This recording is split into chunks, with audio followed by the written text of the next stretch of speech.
से बोलिए सरस्वती मैया की। शरण में रखला से ए माई कौआ Presented by Priti Music।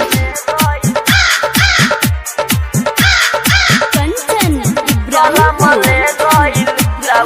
शरण में रखला से शरण में रखला से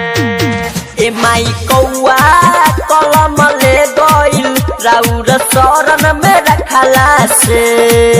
ए माई कौआ कलम ले गइल राउर शरण में रखला से लेके भागता नहीं आवता लेके भागता नहीं आवता नहीं देता वे तकला से ए माई कौआ कलम ले गइल राउर शरण में रखला से ए माई कौआ कलम ले गइल राउर शरण में रखला से लेके भागता नहीं आवता लेके भागता नहीं आवता नहीं देता वे मंगला से ए माई कौआ कलम ले गइल राउर शरण में रखला से शरण में रखला से ए माई कौआ कलम ले गइल कंचन इब्राहिमपुर। कलम ले गइल Presented by Priti Music। हे बिना बाली रखवाली नहीं कोइलू हो हे बिना बाली रखवाली नहीं कोइलू हो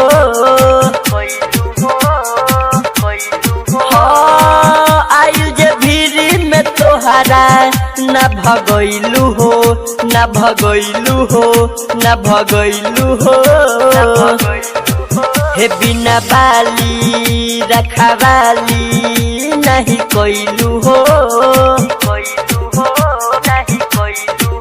हे बिना बाली रखवाली नहीं कोइलू हो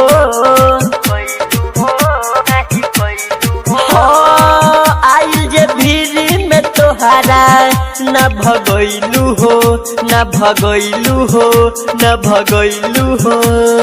काऊ काऊ करता खिसबरी बरता देखता रे बंगाला से ए माई कौआ कलम ले गइल राउ शरण में रखला से ए माई कौआ कलम ले गइल राउर शरण में रखला से शरण में रखला से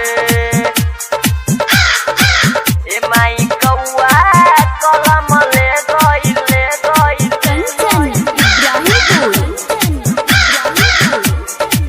कलम ले गइल Presented by Priti Music। पूरा पैकेट रही किनले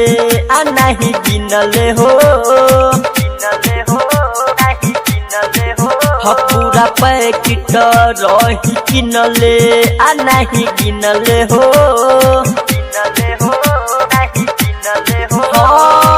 कैसे के आई के कौआ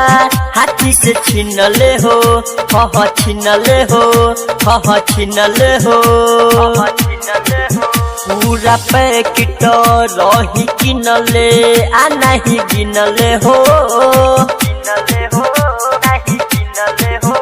पूरा पैकेट रही किनले आ नहीं गिनले हो